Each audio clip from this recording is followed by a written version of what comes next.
Hello, everyone. Welcome to the second discussion of Peril's Gates. This is the sixth book in the Wars of Light and Shadow series by Janny Wurts. We are reading this book approximately 100 to 150 pages every 2 weeks. Today's discussion is going to be chapters 5 through 7. And for the next discussion, which will be 2 weeks from now, we will be talking chapters 8 through 10. With me, of course, I have the usual group of friends. Chris, would you like to start us off with introductions? Yeah, my name's Chris Mohan, Chronicle of Chris YouTube channel, Speculative Speculations podcast, and Page Tune forum aficionado of all of those things. Gareth. I echo those last two sentiments, and you can also find me at the Fantasy Thinker YouTube channel. I'm Matt. I'm known as Hobbit Hole Books on Twitter. I also review Fantasy Book Critic, and I'm just a general chaos goblin. Hi, I'm TV Poe, and now unemployed, person. I'm just gonna throw that out there for no reason. Grab. I read, books and comment on things and stuff. That's all. It'll be fine. So we start with Ilera. That's the chapter, right? Chapter 5. Chapter 5. Yeah. Unicorns. Spinner of Darkness. Yeah. Oh, that's right. Arathon spins darkness. Ilera sees unicorns, and That's right. And sorry, that was the previous chapter, which I only read this week. Lyrenda figures out that Salidi is Moriel, but that happened before. Oh, and the Adept visits Ilera. That's what happens in that chapter. Yeah, you just casually throw out that we saw a unicorn. I mean, just no big deal, right? I kind of wanted to, and then get the reaction. We saw a unicorn, and there was something else that happened a few times. That I think that's the first time we've actually seen one of the Pravians. If I'm correct, it's always been like shadow or sorcery before. Whereas now this is like the real thing. It's amazing, a series milestone. It's amazing. Yeah. Oh yeah. No, I had to read it twice because I wanted to make sure I was not mistaken in seeing shadows of my own. I was like, nope, that is a unicorn. Okay.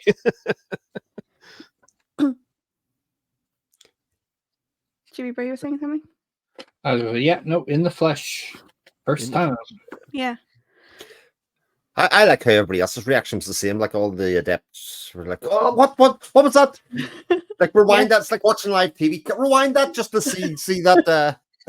Just see if that actually was a unicorn and whether we have been graced as it was. And I actually thought it was quite humorous parts of that, because then they continued on saying and saying to her, "Oh, like, do you just want to see what happens everything in the future?" And she's just like, "Well, I mean, while I'm here, I may as well just kind of rock on, see Arthur, how that ends up, spoilers." So the unicorn, did I miss this somehow, or isn't the reaction to seeing Paravians that they go mad? But Ilera was fine, and so was the Adept at the time. Or was it in flesh, but at enough of a distance that it didn't affect them? Or did it tone down its Paravianness so that they don't go mad? It's one little thing that will come up in the next chapter or two is every instance of at least as far as most of the people know, is every instance of anyone with mage talent or whatnot springs from clan-born forebears at some level or another. And so somewhere in Ilera's history, there's probably clan-born lineage. I would presume. And just her talent is strong enough to endure the presence without going mad, but it still knocked her senseless. So, in of course, the adepts have talent as well. Correct. And so it's mostly it's the town-born people who go mad. when they see a Paravian, right? Yeah, I mean, like just from straight interaction. For the most part, yeah. And it's just too, if it, isn't clear, it's just like the High Kings regularly would, treat with the Paravians, but the High King wasn't a position for life, because you just imagine you're constantly exposed to this, and it's an uplifting, experience, and that still kind of wears on you. But in The Gallant, Varane goes mad from seeing a Paravian head on. Spoiler alert. I'm so sorry. I'm kidding. I'm joking. I'm teasing you. Varane had been, Varane had already been drugged with the stuff that messed with his head. Okay. He was poisoned. That's correct. Yeah. Matt should have kept that going for another 10, 15 seconds at least. Like cutting that off too short. That could have. There's another thing in The Gallant. I should have just cut my feeds. Blank. Rage quit the stream. Change my name.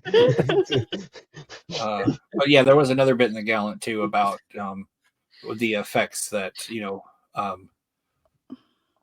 that the Paravians, the Rieth, the unicorns have on people, just because like I think it's a little bit of a scale, like depending on which of the three Paravian species, and and the Paravian, the unicorns are the most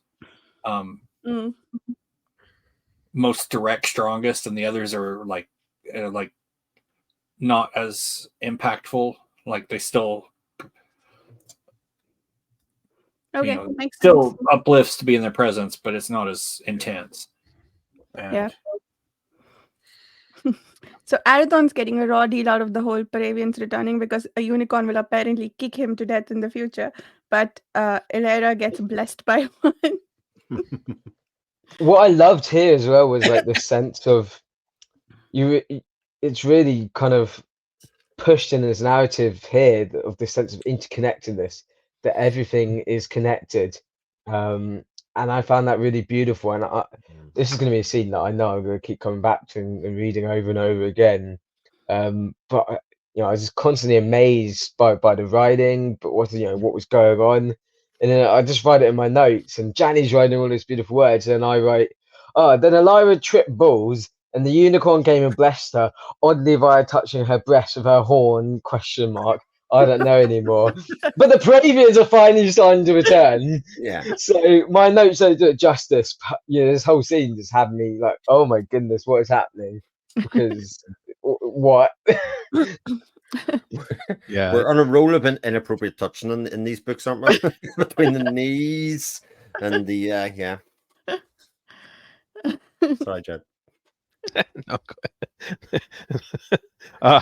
No, that's great. Inappropriateness over everything else, right? No, I thought chapter 5 in general was just fantastic. I thought it really gave us a lot of insight into the series as a whole.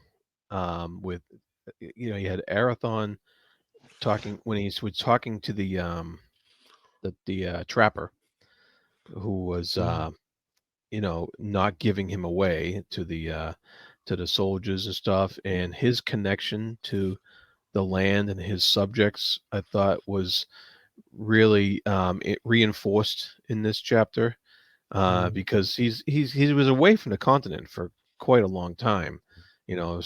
Floating out at sea over there and trying to stay away from Lysair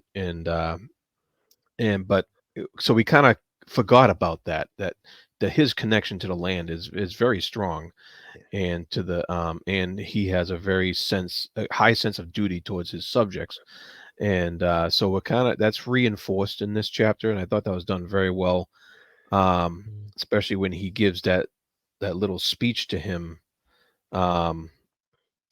In my copy it's on 164, but this just broke my heart as well.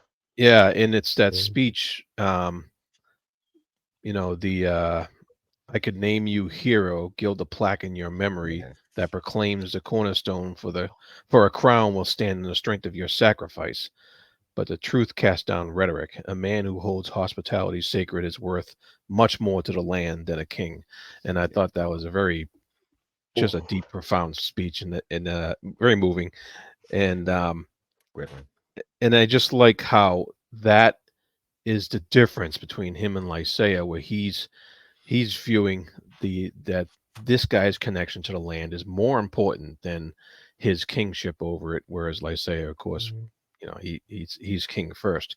And I really like how that, and I really like how this chapter also gave us another look at magic and power on this world.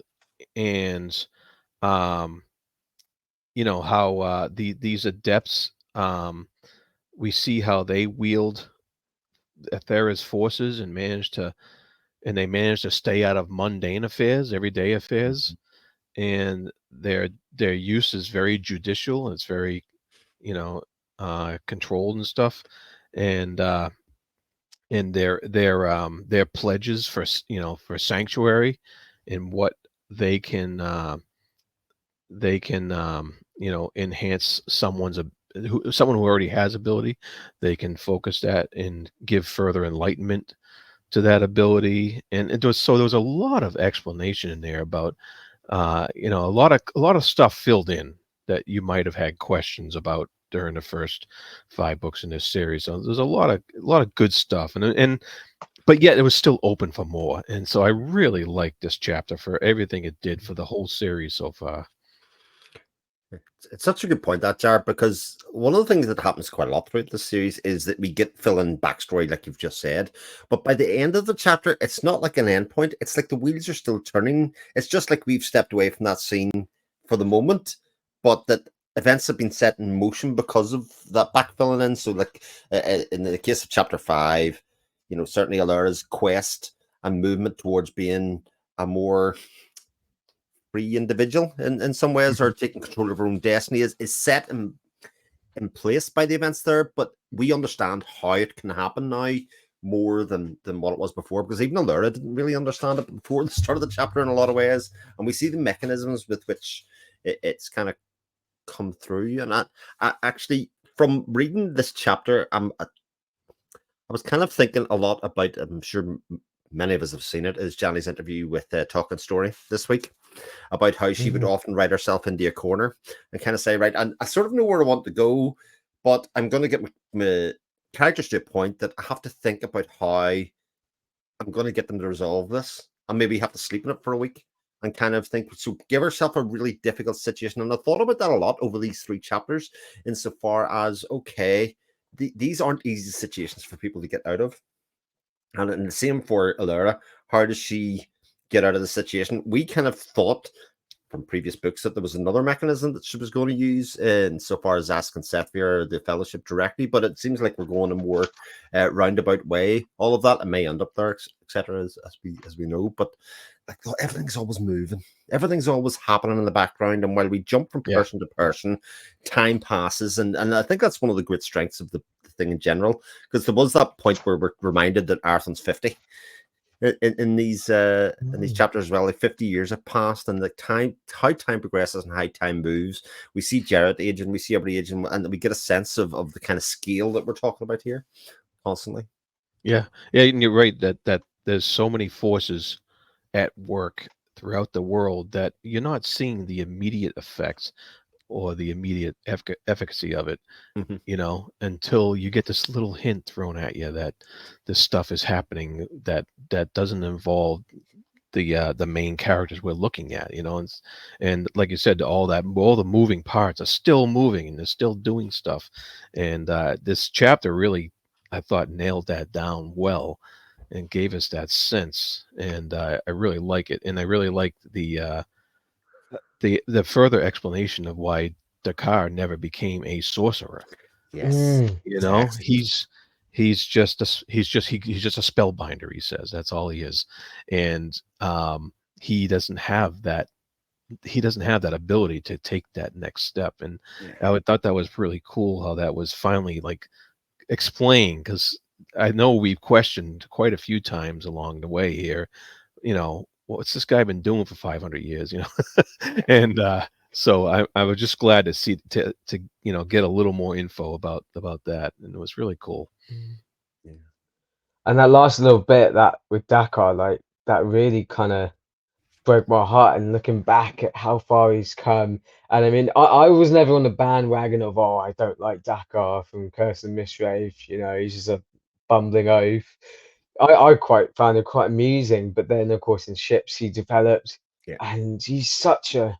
I mean, there's so many what I would see as tragic characters and character arcs in here, but Dakar, I feel like he's the one I connect with most, and just seeing that he's basically like their last kind of hope in this almost, because the sorcerers have stretched their limits, and we're really seeing the extent of his limit here, and it's all on him.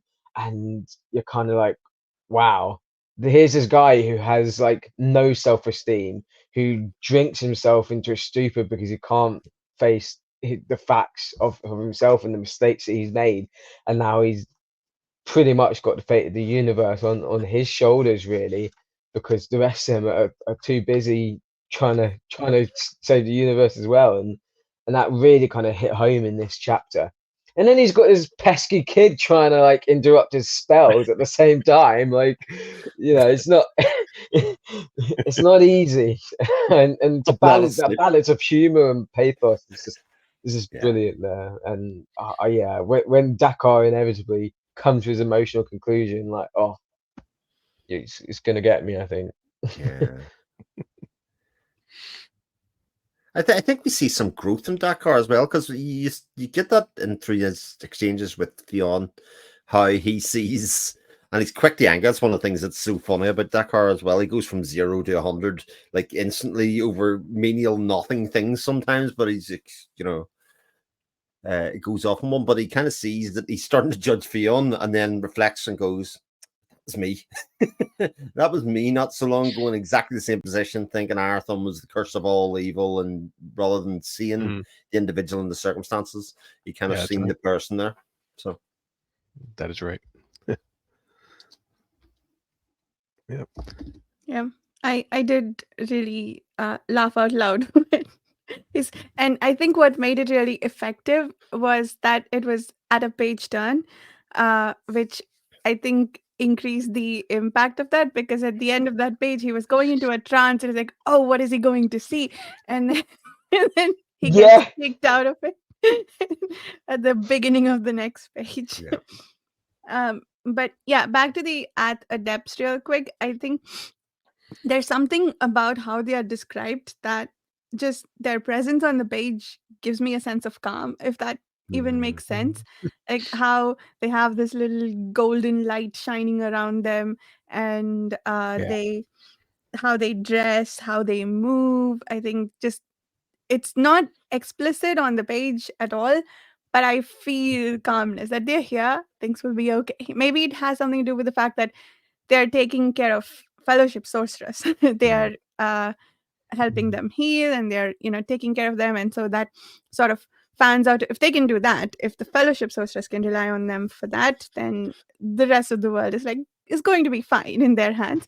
So so I just really love that, and the description of the hostel and how beautiful everything was. It's like, I think in the previous chapter, the adept says that we are slightly moved from reality when we are talking here. So it almost feels like that. The descriptions, again, it's not explicit anywhere, but the way it is described, it's like it's just a little bit more real than the rest of reality, if that makes sense. The hostel and the surroundings there. So yeah, I loved all of that. Yeah, it's a real testament to Janny's writing that you actually feel calm while reading about them in their presence.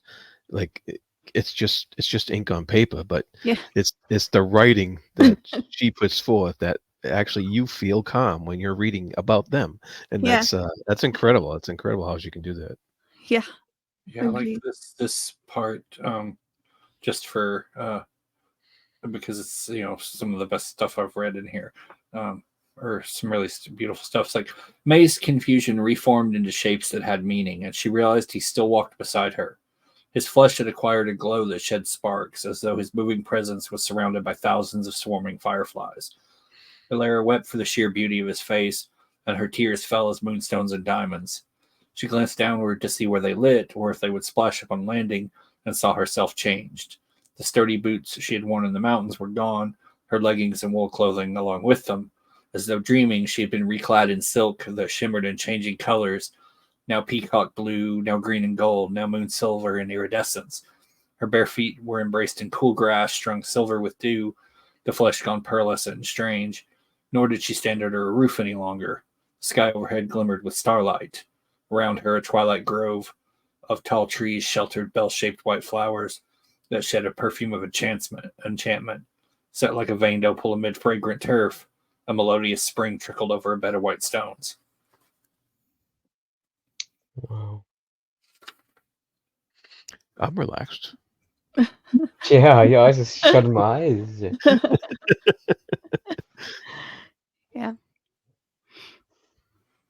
So I really thought in chapter 5, was it, that when we saw that the adepts can project themselves and create forms, that I thought where we were headed was that Ilera would create some projection of herself that would then help Arathon heal. But we sort of cut to black from there, and we never went back. That was interesting. That did not happen at all. Like nothing followed up from there in terms of taking care of Arathon and helping him heal, because that's what presumably Celidi/Moriel sent her out to do. Yeah, so I'm curious to see where that goes. And it really helped me with kind of understanding just why the Grimwards is such a threat. Because if the thoughts lead to form, well, that's what's happened with the Drakes, right? Their dreams lead to reality, and they're having nightmares, and well, you're kind of you're kind of screwed. And one question I had though was, I was thinking, if the thoughts are turning into forms, if someone could imagine that they didn't exist, that their body didn't exist, they were invisible, does that mean that they could make themselves disappear? I don't know, but that's just something interesting that I thought that made me think about. Perhaps maybe that's part of the sorcerers, how they disappear. I don't know, but yeah, it just made me question. I like that. Interesting question. We should ask Janny that when we do That's quite dark. Yeah. Another important bit from the visit, Alara's visit to before the unicorn shows up. As she's watching the guys argue over what they're going to do with Arathon, and the adept informs, she notices that someone has, started messing with those guys' heads, to where they're, too scared to actually just go upright and kill him, and they're, arguing over what to do because, as the adept says, your prince has attracted a powerful ally. Yeah, I was wondering about that. I wonder who that could be. Davian.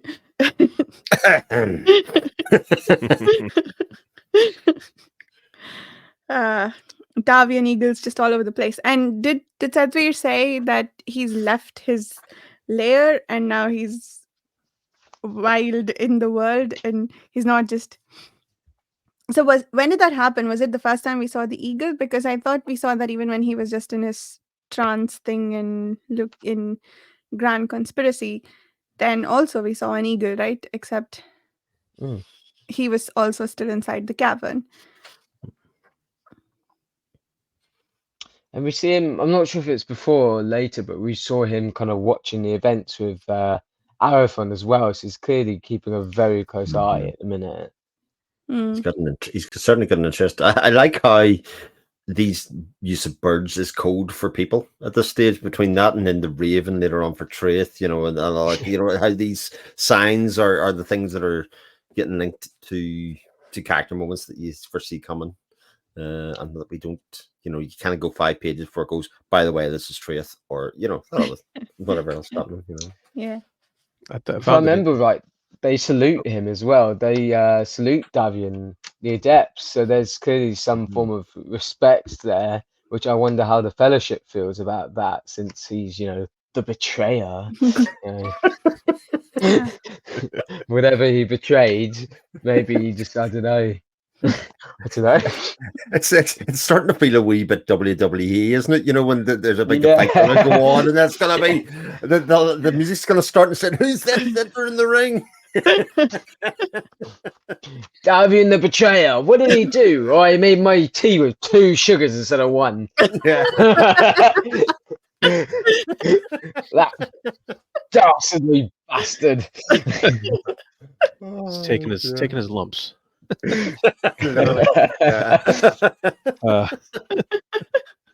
I've also found it quite ironic that when Arathon was caught by these guys, that they were fighting over whether they should kill him or not. And I found it ironic that it was basically superstition that kind of stopped these guys from just killing him, because it was, you know, they thought that his wraith or spirit would come back and haunt them, and so they didn't want to kill him for that reason. And plus there's a price on his head, and they were given all these justifications, superstition based, for not killing him when they had him. I thought that there was some kind of spell that was on them at that point. I got that in my notes anyway, but yeah, I that thought, was Davian. yeah. Was that Davian? Yeah. Yeah, that was Davian. That's what I was wondering. Was that spell what raised these superstitions and what raised exacerbated them? Yeah. Okay. All right. That's what I thought. Good. Good. Yeah. So Davian's involvement is interesting because his act of betrayal, apart from the 2 sugars, was also that he led a revolution against the High Kings, right? So Arathon is of that bloodline, of one of the bloodlines that he apparently betrayed. So is he helping him, or is he, I don't know, going somewhere else with all of that? Or does he acknowledge the Fellowship's I don't want to say belief, that's not the right word. The Fellowship's, yeah. Okay. Anyway, the thing that the Fellowship sisters believe that Arathon's the only one who can save them if the Mistwraith ever comes back. So is he protecting him for Aethera's sake, or is he protecting the bloodline?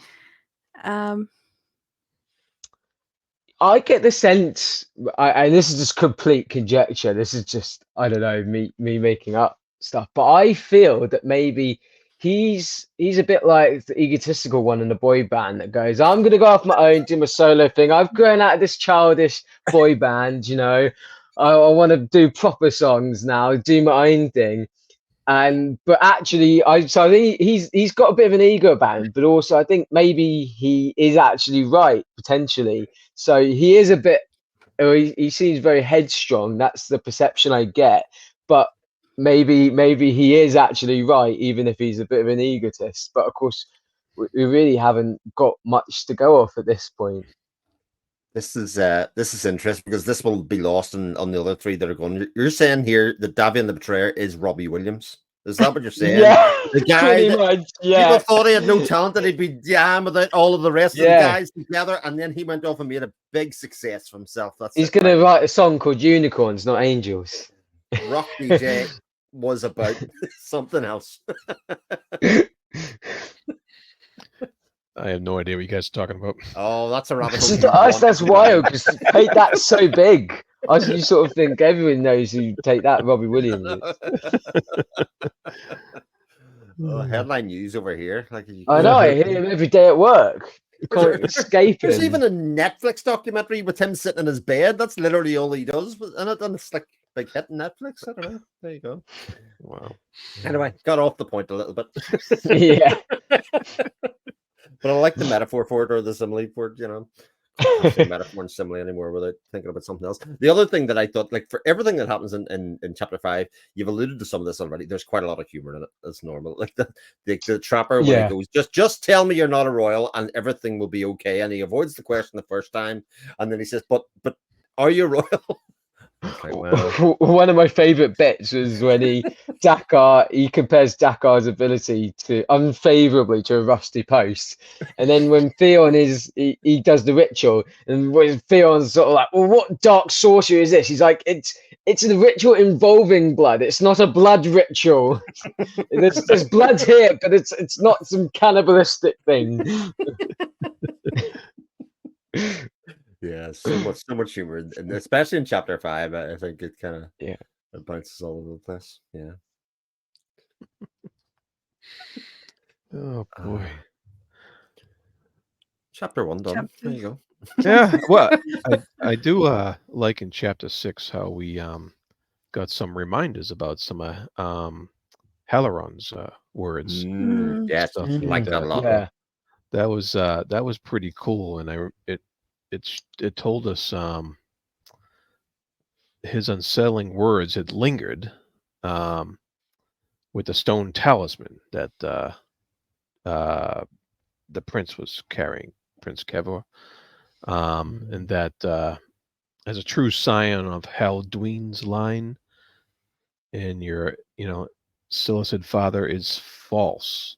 Those are the words he told him, and the wisdom of Ath lies in every small stone. This one holds a pledge wrought to keep you safe.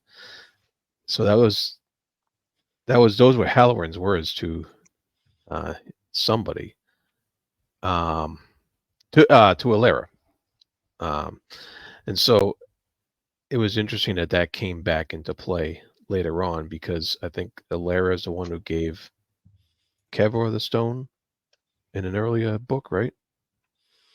I was trying to remember, but then it is described as an old woman that give Kevor the stone, and I was like, oh, was it the? I think it was the girl that Alara went to see, wasn't it? Right. I thought, yeah. I thought the stone that Kevor has is the one that Asandi prepared. Yeah. In the previous chapter. Yeah. And they wanted the Ath Adepts to hand it off to Kevor, and we are told in one of the news items of chapter 6, is it? Chapter 5, that the one that's called Winged, a woman wearing a lot of owl feathers, gave him the stone. Owl feathers, that's right. Owl feathered woman. Because I think that they were going to try and basically this stone was going to force his powers to kind of come to life and force him to kind of use his powers, if I was correct on that. Yeah, she had worn owl feathers braided into her white hair that it seemed outlined in unearthly light. Yeah. It was also in the end notes of chapter 4 as well about Asandir weaving the quartz stone. Yeah, and put it in the window or something. An owl snatched it up. And I snatched it, yeah. So interesting. I figure the old woman wasn't even an actual old woman. Woman. It was just that's how he interpreted it as, seeing. Interesting. Yeah. Oh, yeah, wouldn't have been the one, because that wasn't in jail. The old woman was in jail, of course, rather than where Kevor was. And that's really cool, because this section is called Winged, and the other two are about flying birds. And this one wasn't. It was just the owl feathers. But if it's an owl impersonating a human. Yeah, so our Kevor, our Prince Kevor. Yeah. Oh, man. Our Prince. So, here, let me tell you about the advantage of reading ahead. He's not. No, I think it says it right in the news, one of the news items. Yeah. Yeah. That it's a body. It's a body that has burns. You see the body? I must have missed that, because I was convinced he wasn't dead, because they couldn't find the body. No, news item number 1. Left. News item number 1. The Adept transferred him somehow, apparently. Yeah. Game pieces, the end of chapter 6. Oh, yeah. The body's lies swathed head to foot in bandages, and unguent, and stuff. And so I think that was Kevor there, but he's not dead. Yeah, I think it is. Yeah. It doesn't say his name, and it doesn't say he's dead. Yeah. Yeah, in fact, I was sort of conjecturing at that point, because I think they telegraphed it at the start of the chapter that something bad was about to happen to Kevlar. Like they kind of alluded to like this, what he's going to do in his future life and all of this kind of stuff. And then, they moved him back to the middle so that he wouldn't be harmed and all that kind of stuff. Yeah. But when we left this off last time, it was very much about how they were going to leverage and get the Kevlar and look to see if he had light powers, etc. And again, when you think about God, how could they do that? Here is actually how he's now in the Adept's care, and everybody thinks he's dead. And how exciting that is for the story in general, because we have this piece that Lysair is vulnerable to in some way, in terms of emotionally, everything else he's shut himself off, he doesn't care. But here, this is a card to be played further down the line if he comes back to health and finds out what's going on. And the kid's a good kid, good 15-year-old kid. Like he's leads man. He has a lot about him in a lot of ways. So it's just a really nice pawn to add into the story and take him away from the presence of Cerebral and even his mother, who's kind of very much, well, before his death anyway, very contracted about what she can do. She's basically trapped in a room before that, but she managed to extricate herself afterwards. Yeah, she really played up how playful the kid was, but yet still had this attention to duty. And so she played up his character a little bit in the beginning of the chapter, like you said, Chris, which was, kind of foreshadowing something coming. So I saw that the title of the next section is called Mourning, and that Elaine was featured in it. So who could she be mourning but Kevlar? So when I went back and actually read that section, I did not let myself get attached to the kid. because there was so much there to like. I'm like, nope, I'm not listening. I think you should see a counselor. This is getting out of hand now. I know this. This reading ahead thing is getting out of hand. Wow. But see, I saved myself heartache. You all mourned Kevlar with Elaine. I did not. I was already resigned to it. I didn't warn him. He had a stone. He's not dead. We don't know that until the end of the chapter. No, but we knew that he had the stone. That literally says to make sure that he doesn't come into harm. So when the Callum's going towards him, I'm like, he's all right. But he didn't have it on his person. It was in a bag somewhere. But we don't know. We see a body. This is a typical trickery, It's kind of a misdirection. That's true. But after Talit, I cannot let myself believe. At least he didn't die in a news item.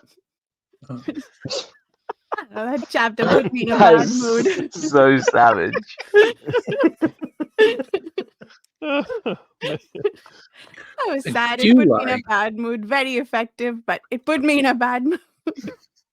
I do like that.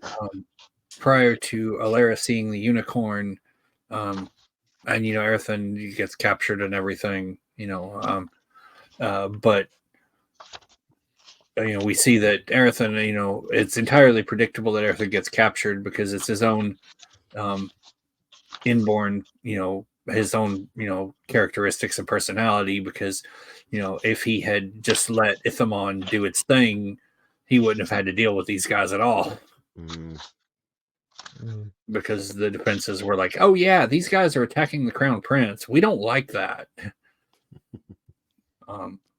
And he stopped that from, doing whatever it would have done to them, and, then charged at the guys. And, I was like, oh, hey, yeah, no, predictable. But Earthen, did you really, well, if he unbent on the compassion thing, then he wouldn't be Earthen. But still, it was like, come on, dude. Yeah, I really like the battle with the Drake. That was kind of cool. It was very exciting, and how the I think it was Finnick or Ran who was totally doing the action movie slide. Into firing the arrow off. Oh yeah, Wilhelm scream. That was definitely very movie like that. That maneuver there. Yeah, that was fun. That was fun to read.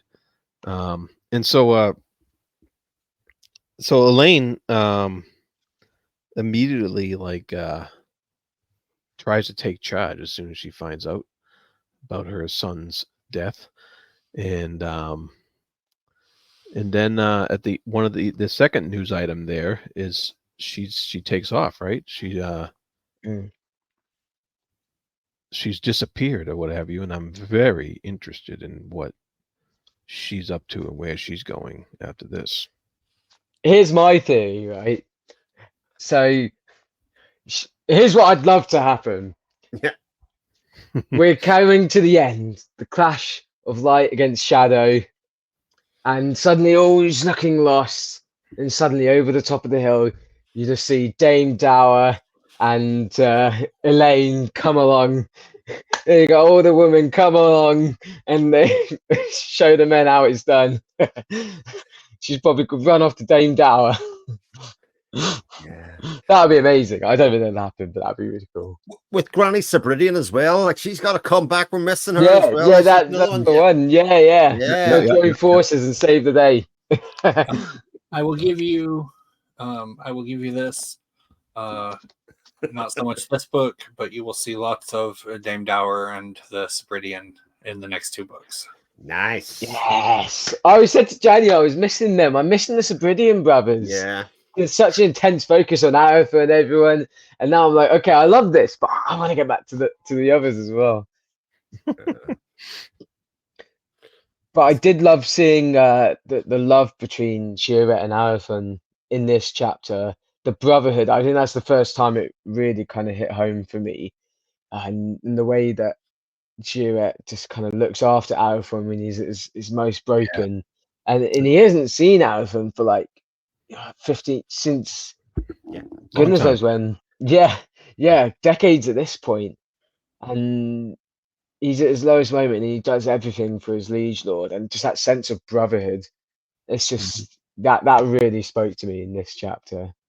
Yeah, and I love the play off of Arathon's views on particularly not getting married and not having a scion. Of course, it's the exact opposite of it's the thing he fears is what's happening to Lysaea, basically, and so that was pretty poignant there. Yeah, it's so interesting. I think this Lysaea Arthur dynamic is in that, as bad as Arthur's got it, he's still allowed to be his own man. You know, he can make his own decisions, and he can have rules that he wants to live by, and things tacits that he can say, this is who I am as a person, and stick to. Whereas Lysaea hasn't got that. He is constantly being manipulated by others around him and about things that are happening. Like Cerebral, even he wasn't even allowed to grieve when he got the news of Kevor. You know, he was told to snap out of it, that it would be cost, and he's not his own man. And I think actually for the first time in books, I actually had a great sympathy for Lysaea at that stage, to kind of go like, he's just a pawn in so much of this. He's just being used in so many ways, and I actually appreciate in a lot of ways. I actually don't know who he's been used by in the big scheme of things, like, but there definitely does feel this hand on the world at the moment, or hand on a lot of individuals that is manipulating a lot of this at the end of the day. He has made a lot of bad decisions, though. Too. Oh yeah, for sure. So some of it's his own fault, but yeah, there is definitely other things in play that he doesn't seem to have much control over. We keep talking about the contrast between Lysaea and Arathon. That this bit was interesting to me, that when Jared asked him to marry and have children, he said, "No, I won't, not unless I can raise them myself and be there for their upbringing." And Lysaea, misguided or not, I don't know, but he who is it? Salfinevin tells him, "You could not allow yourself to love him or tell him how much he means to you," which again, like the contrast between, I suppose they both feel similarly intensely about things, but Lysaea can never let himself show anything for some. But, and I don't want to be Team Lysaea too much here, but he was abandoned by his mother. Whereas Arathon, that's where she went. So it's like life imitating art, life imitating life in some ways. The way he treats his family is exactly how he was treated in a lot of ways, and his relationship with his father was pretty much the same. In a lot of ways, he was the crown prince to be, but was kind of given tough love in a lot of ways because of it, even resulting in his own banishment. Yeah. And we kind of know like where this is going to end up, because it's right there at the start, the wars of light and shadow, and they've still got this imagery of light against shadow. So either Lysaea never kind of has his come to Jesus moment, so to speak. He never turns around, and so even though there's so many opportunities again and again to kind of turn his back on all the bad things he's done and see the truth, or his name has been kind of smeared and he has been used, like you said, Chris, he's continued to be used as a pawn, and he does turn around, but that's kind of been wiped away by history, and he's used as this pawn for the light, and his name is used in the same way that sometimes people use people that celebrities or whatever that have passed away in ways that they might not have wanted to be used. So we do sort of know in one sense that there's only one or two options here of how, like I say, a story's going to end. So it kind of makes it even more tragic when you think of it that way, although I'm sure we'll be surprised. But yeah, I'm also constantly reminded that Lysaea's actions are predicated by the fact that it's the curse working on him. Arathon has been able to see through the curse and kind of realize that it is, but he is still beholden to it. When the two of them get close, he can't control himself, as was shown in Warhost at that stage. But if the curse was lifted from, say, Lysaea, he could actually realize his place in the world. And remember that the original use of the two of them being brought in the world was to get rid of the darkness that was pervading the land. And when the two of them worked together, that was how they rid the darkness. And then the curse kind of took hold of them at that stage. But actually, the two of them working together rather than opposed to each other is actually how things are meant to be, or the natural order is the two of them working together as half brothers. So it's all like very melting pottish at the moment, isn't it? In so far as how it's been going, because we've done now 6 books of them being opposed to each other and being at loggerheads and chasing each other all over the country and kind of barely escaping, lots of loss of life and on either side in both cases at first points. That can only continue so long, and I sort of, think the other things are happening, as we've said. I feel like there's a smell in the air. There's a lot more of the mysteries in these last few chapters, more mentions, more things seeing it. And one of the things I picked up on in this chapter is that Arathon had lost his mage sight, but through music he could still access the mysteries, which then made me think, well, if we didn't know about that, are there other ways that you can access them that we don't know about yet? And so I'm loving to sort of start to, well, I think the more we know, the less you understand, but to see more of the mysteries on the page, and get a sense more of for what they are and the different ways that one can access them and use them. Yeah. Interesting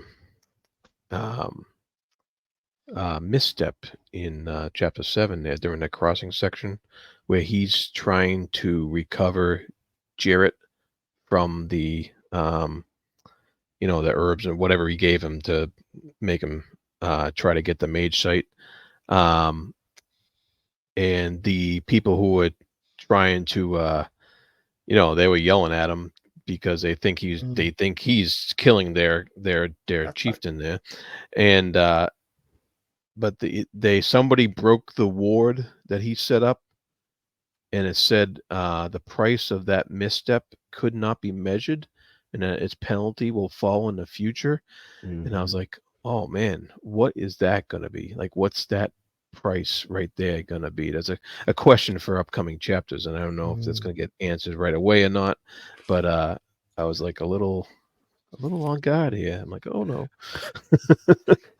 Well, yeah, and I'm on guard with Arathon because in chapter 5, sorry, I don't know if you guys noticed this, but there was this line where he ominously warns about the Spinner of Darkness moniker, and that it's not being enacted yet, and that they're going to see the true meaning of this. And I thought, oh my God, this next chapter, and then it doesn't happen.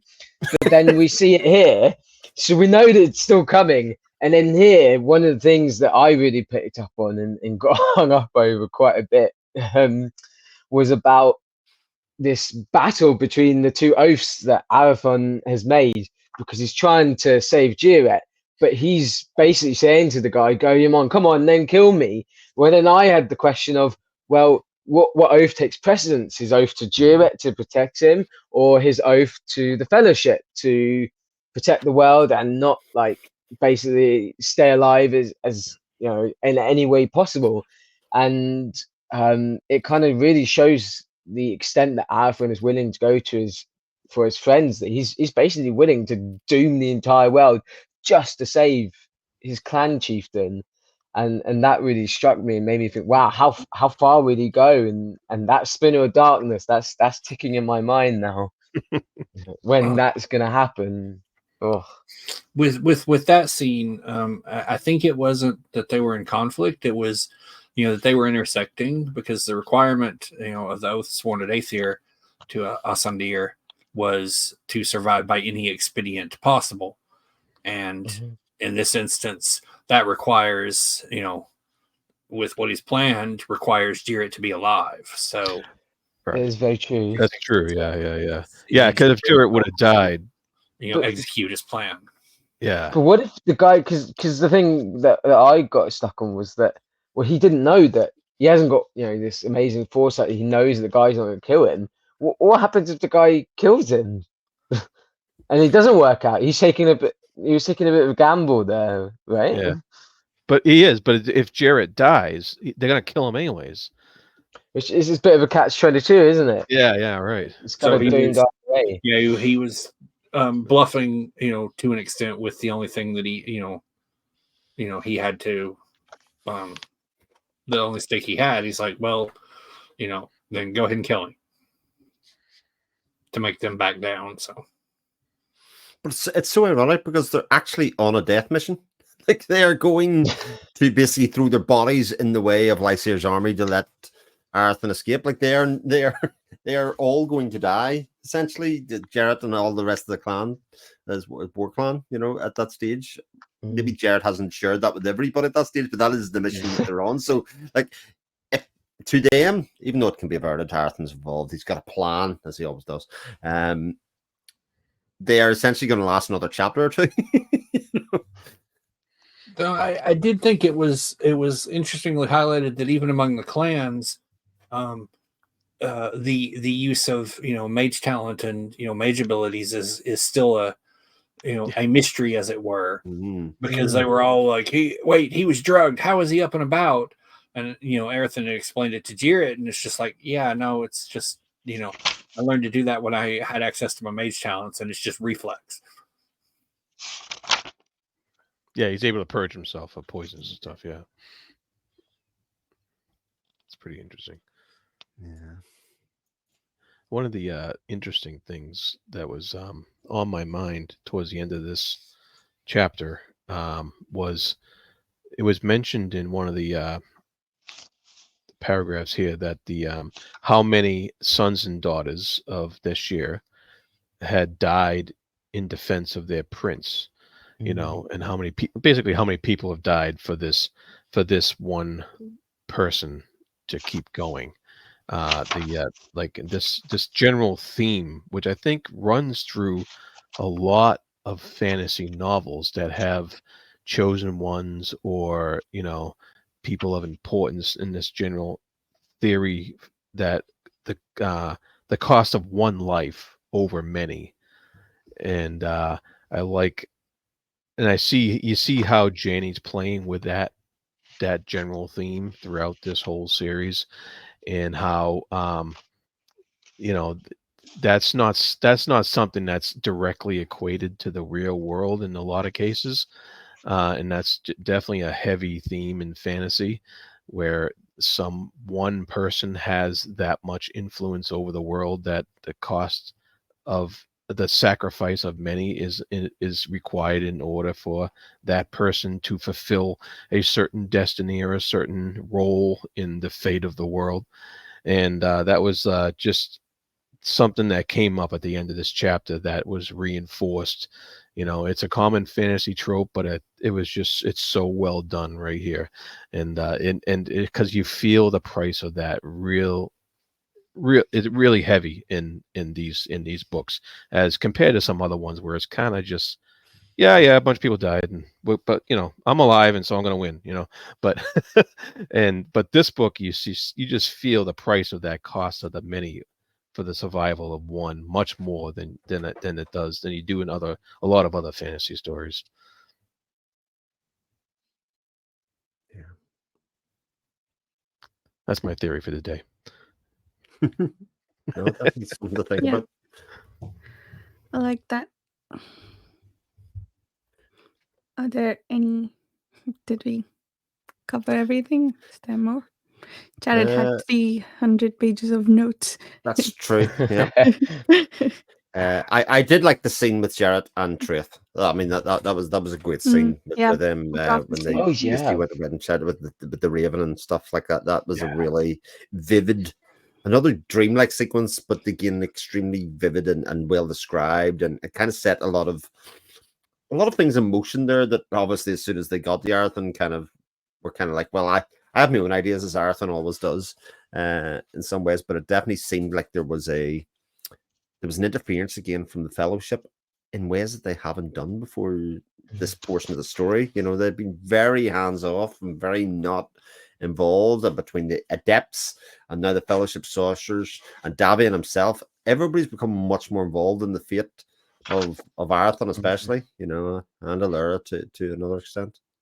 It's all very interesting. So cool. The Raven, when it flies off, leaving Traith behind, he says, Traith says, "Oh, you've been called." At the time, I thought it might be Davian's eagle calling to him for some reason, maybe like bird calling to bird, but I guess it was a Fellowship that wanted him to send the message. Oh, it's Davian at the door. So hold on to get that. Totally fooled me, Chris. I thought I heard a real bird. I'll give you a fair warning next time.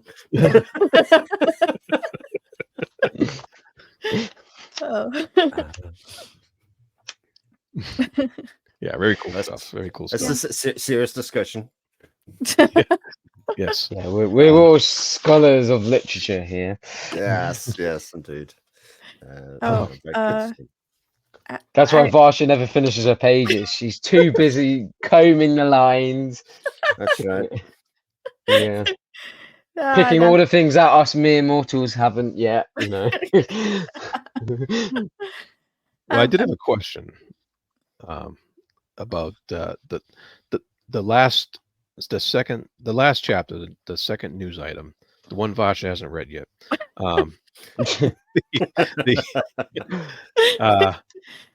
There is a sorcerer watching two diminutive figures inch up the trackless slopes. Who are they? Who do we think they are? I don't know who they are. And that's Dakar and Fion. Because they're going to Rock Valley. They're going to Rock. Okay, so I just need that clarification. All right, good. Do you know what? It's not just you, Jared, because I read that, man. Somebody will tell me. Somebody will tell me when we get this. Not Varsha. You know the worst thing about it is Varsha still probably understands more about what's going on in this story as many pages as me. Yeah.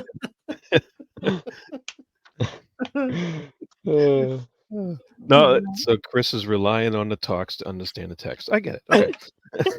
It's right. Next week she'll be on time because Janny said when I messaged her and said we're stopping here, she's like, "Oh my god! Like, how can you stop? That's awful. That's horrible. Who did that to you?" I can take the blame for that too. Varsha. It was so annoying as well because every time I'd sneak some reading into my lunch break, it'd just be on a moment like when the fight starts with Prince Kiva or something. I'm like, Janny says she doesn't do cliffhangers. Well, she didn't plan for my lunch breaks. It's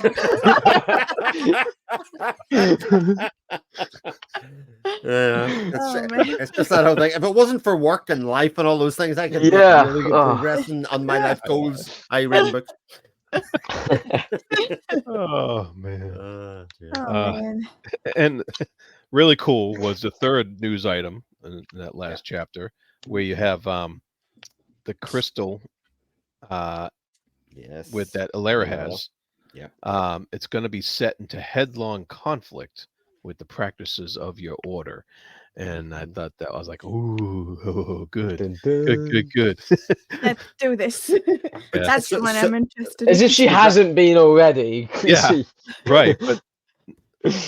But the conversation before was that the crystals have their own will, if you know what I mean. Have their own will, and we can't force them to do something they don't want to do. So it sort of leads the implication. Excuse me, sorry. That it can change its mind. Well, that it can change the crystal can change its mind, or can be influenced, or kind of do something about where it's come from and done, which I think's a fascinating construct as well. So I thought that was cool. Yeah, that was really cool. Yeah.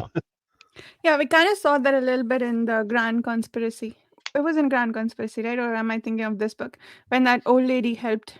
Yeah, it was in Grand Conspiracy. When, that's at the end. Yeah. Arathon. Right. Yeah. And I also really loved the analogy between. So this is what I do when I don't finish my pages. I bring up things from the last chapters. But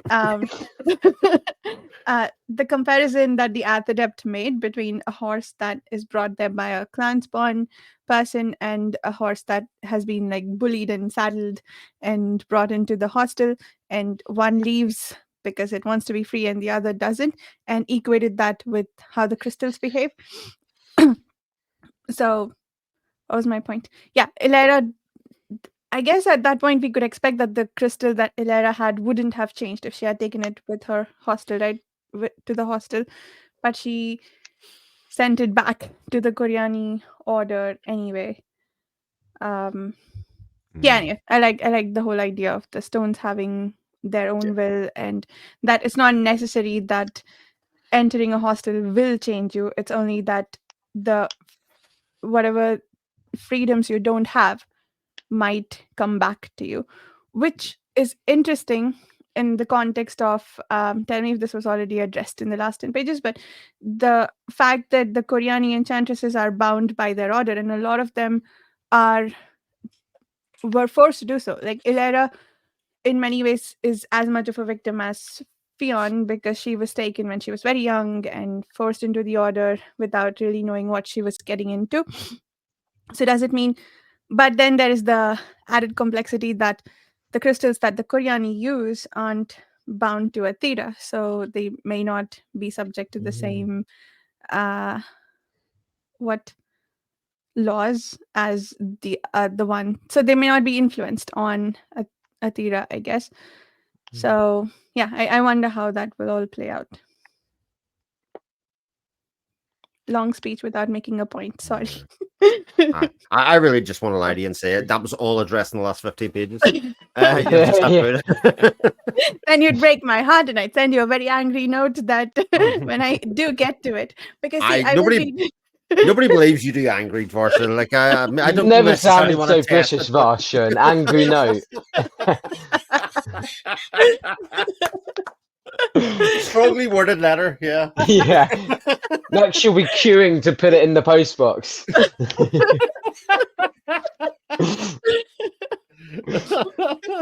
See, for next time, I will read these pages. The last 15 pages of the last chapter won't get read. So I will find you out, Chris, if you lie to me. Don't open Songs of the Mysteries when it comes, Varsha. Resist the temptation. You know, it's gonna happen. Oh God. See, I can prepare myself. Chibipo, I would like you very much to send me a list of characters to not get attached to while we make our way through. I mean, Cavor was brutal. As I was reading it, I knew the next chapter was called mourning. He's going to die. I don't want to get attached to him, but I did anyway. It was brutal. It was You 3 sound in like the morning. Lysaea. I don't want to get attached to him. It was 3 in the morning when I was reading that chapter. It was not a good thing to read just before I went to bed. It is better to have loved and lost than to not love at all. And Matt, you're getting an angry note too for comparing him to Lysaea. I'll tell you what, you're gonna spend a fortune in postage. This is fantastic. Yeah. I think we'll win. Yeah. Oh, so I just send messages on page. No one's getting any physical notes. leave that Yeah. Oh, so good. All right. So, any other topics before we wrap up? No, I do like Alara's exasperation as she goes to the acid depth, the hostel at Whitehaven, where the guy shows up outside and she's talking about the fellowship and she's like, well, maybe if I can get their attention, it's like they seem to be able to act as they please. And the adept is like, yeah, no feet is beyond them. And he's like, now if you want to, learn more, go ahead and, walk through those gates. Someone will meet you inside. And then disappears. And she's like jumps because, they just vanishes. And then she's just like, how do they do that? And they leave no footprints behind. Yeah. Yeah. But she could feel where he touched her arm. So she knew he's a real, flesh and blood. And she's just like, what is going on? How do they do that? Yeah. Yeah, it was pretty cool. Yeah. Only other thing I like to bring up, I look forward to seeing more of Elaine now that she's escaped the clutches of Sarah Build, and making her way off. And I think what's interesting about that is that she sort of didn't really mourn her son. Yeah. It was quickly cold calculation. Not necessarily cold, but immediately. It's like, how do I take control of the situation? And I think I have a feeling we'll see more of that later. I don't know. I just have a feeling we will. Yeah. No, I'm sure she did mourn her son, but it's more maybe also that I'm guessing what she's probably worried about is losing even the little place she had, because any importance she had was due to Kevor. And now that he's gone, she needs to get out. Yeah, there was a extreme need for action in that moment. Right. Yeah. So that was surprising, but I can understand it. Yeah. Cool. So then, that's all, let's get reading. Yeah. And Chibipo declares that we will be surprised, except he's written it like Yoda, is it? Yeah, surprise. Nice. Matt, would you like to start us off with outros? Yes, my name's Matt. You can find me over at Hobbit Hole Books over on Twitter, and also on the Page Turing forums and over at Fantasy Book Critic. Nice. And Chibipo. You can find me on Twitter. I'm still going to call it Twitter. I will continue to call it Twitter no matter what, even when they do stuff like we're changing the URL. It's still Twitter. Sorry. And on Page Turing, and come check out the live stream launch for Song of the Mysteries on John I. Douglas's BookTube channel on Thursday. Nice. And I am Jared. I am on the Fantasy Thinker YouTube channel. You can find me talking often about these books, and I'm also on Page Chewing. You can check out my blog there, The Creative Crossroads, and the podcast Speculative Speculations. Indeed. My name's Chris from the YouTube channel Chronicle of Chris. In a lot of the same places that Jared mentioned there, he got to go first this time, which is good because I get to say what he said, apart from the blog part and apart from the Fantasy Thinker part. But look forward to seeing everybody there for more good conversations and stories. Yep. And you can find me on the YouTube channel Reading by the Rainy Mountain, where you can also find the audio spectrum versions of the Speculative Speculations podcast, or you can find it also on other podcast channels. Yeah, and I also hang out on the Patreon forum all the time. Thank you so much for listening. We'll see everyone in 2 weeks to talk chapters 8 through 9.5. No, 8 through 10. Bye. Too accurate.